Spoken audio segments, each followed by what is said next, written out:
afternoon. It feels great to be here, be part of this forum, India Economic Conclave, where the leaders from different status deliberate and strategize on how to fast forward, how to fast track India's growth, how to make her a world-leading economy to be among the top three. So I stand here representing a sector that is chartered to play a very crucial role in actually unfolding this incredible growth story, creating leaders, innovators, and the real force who will fuel this exciting drive. So I also want to then share how we in Amrita Vishwa Vidyapeetham, a research-focused premier institution of higher learning, we are innovating and delivering the challenge. Of course, closely working with the industry. So as we deliberate on how to build a workforce for the future, let me begin by sharing a prediction that actually eloquently captures the enormity and complexity of the task. The prediction comes from a World Economic Forum study. The WEF predicts 60% of the children entering primary school today will end up working in completely new job types that don't exist today. Now, the task is cut out both for academia and the industry. The task is to prepare a workforce for tomorrow for the jobs that is not even heard of or have foreseen. And that asks for creativity, imagination, and innovation to anticipate what are going to be those future skill requirements. And accordingly, and the job contents, and then prepare a labor force with skills and traits that will enable them to adapt quickly and successfully to any unforeseen, and then become, the fuel for the growth story in the coming decades. So you cannot really predict what skills will be required in the future, but you can prepare them with those traits which will make them quickly adapt to those unforeseen. Say, to probably borrow words from Roosevelt, we cannot always build a future for the youth, but we can always build our youth for the future. That's exactly the challenge, and that's exactly the action plan.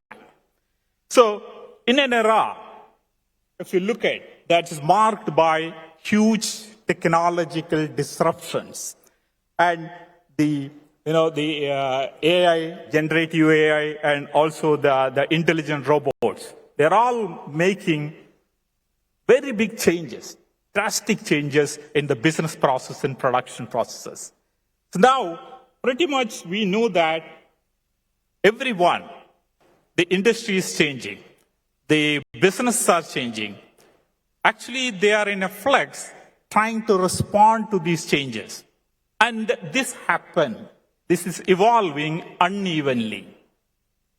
See, when some sectors are still working with transitioning from, say, 3.0 to 4.0 or 4.0 to 5.0, industry 4.0 or 5.0, some others are already talking about industry 6.0, which will be enabled by a completely integrated intelligence systems that will fully operate completely autonomous.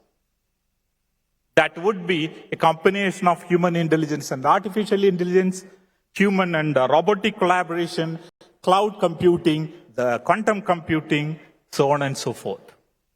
So this requires a very multidisciplinary, multi-skilled, and at the same time, flexible, adaptive, and creative workforce. Now, we all know, the world has by now agreed that AI is going to be a game changer, and it is here to stay. Unlike its previous hype cycles, we know that there have been many hype cycles in the past of AI. It promised a lot but never delivered. This time, that's not going to be the case. AIs are being deployed not only in the industry, in many other sectors, in many other roles, be in manufacturing floor, be in the agricultural farms, be in the healthcare, emergency room, creative arts, whatnot. So all of these will ask for very different skills because your business processes are changing and the production processes are changing. Now, if you really look at the Future Jobs Report, that is the 2023 released by World Economic Forum, it observes that the job skills landscape is drastically changing because of the technological disruptions and demographical changes, etc. It predicts you will lose around 83 million jobs in the next 5 years, and it will create new 69 million jobs. So what that means is, in next 5 years, you have some jobs which are being lost. 83 lost and 69 newly created. Now, the fear is not as much whether AI will replace your job. The fear is actually, will your job be lost to a person who is more superior in AI skills. And that makes the workers forced to upskill and reskill in AI-related jobs. And in fact, the report says 6 people in every 10 will have to be retrained, will have to be reskilled by year 2027. Now, if you really look at what are the fastest growing jobs, that's for the 5 years. Actually, if you take a horizon of a longer horizon, say 30 years, 50 years, then many experts feel that there will be plenty of jobs of more rewarding options. Especially the more jobs would be, or more prominent sectors would be care-based economy, regenerative industry and infrastructure, regenerative agriculture, fisheries, forestries, and so on and so forth. So we are talking about another next 5 to 10 years. What are the main jobs going to be? Obviously, as we all know, the top of the list is AI and ML specialists. And then comes sustainability specialist, as we know a lot of talk on sustainability going around. And business intelligence analyst, information security, fintech engineers, data analysts and scientists, robot engineers, and the list goes. What are the future skills then that would be required to cater to these jobs? The top of the list of the job was AI and ML engineers, but the top of the list of the skill is not really Python programming. The top of the list, they are cognitive abilities, social skills, and technology skills. That is like the top of the list is analytical thinking. Analytical thinking, critical thinking, resilience and flexibility and agility, motivation and self-awareness, curiosity and lifelong learning, technology literacy. Let's say like those are the cognitive skills and bionic skills, which is basically your skills to operate to the AI and robotic technologies. Now, these are the new skills that we need, which means that the Indian universities will have to catch up or deliver on 2 specific agendas. One is that build and future-proof the workforce to drive the growth. The second is drive innovation and entrepreneurship to create knowledge and IP to create the wealth which will fuel the growth. So one is the workforce to fuel or to drive the growth. The other is you build innovation and knowledge and IP to create wealth which will fund the growth. So the task is cut out for the universities, and these cannot happen unless you work closely with the industry. So that is exactly the task ahead for the universities. So the requirement of these new skills mean you need to innovate, you need to invent and implement pedagogical innovations. Your old methods of teaching, learning will not work anymore. Cannot prepare a workforce for tomorrow. So there need to be a pedagogical innovations which will address, one, the fostering of soft skills, competencies. Second, the innovation and the entrepreneurial mindset. We all know innovation is not a natural ally to education. It doesn't come naturally.